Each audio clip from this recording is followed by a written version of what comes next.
या बाटल्यांचा खरं तर घरात काहीच उपयोग नाही, पण आपण बायका सहजासहजी आपल्याला कोणत्याच गोष्टी फेकून देऊ वाटत नाहीत. आधी तर म्हटलं या बाटलीला स्वच्छ करून घ्यावं आणि एका व्हिडिओत मी पाहिलं होतं, गरम पाण्यात बाटली ठेवली की पटकन त्याचा कागद निघून जातो. बाटली तर मी एकदम स्वच्छ नव्यासारखी धुवून घेतली. आता म्हटलं डोक्यातले घोडे पळवून काहीतरी क्रिएटिव्ह करण्याचा प्रयत्न करावा.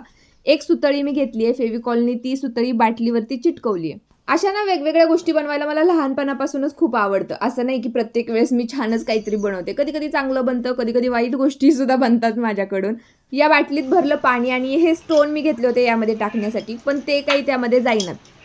फायनली जो छोटा दगड होता ना माझ्याकडे, तो यामध्ये गेला आणि हे सगळं पाहिल्यानंतर अभि म्हटला, माझ्याकडे मणी आहेत मम्मा, हे घे त्यामध्ये टाकायला.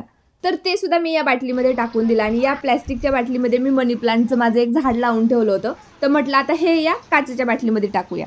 जे केलं ते कष्ट वाया नाही गेलं, कारण हे झाड यामध्ये खरंच खूप छान वाटते. चला बाय.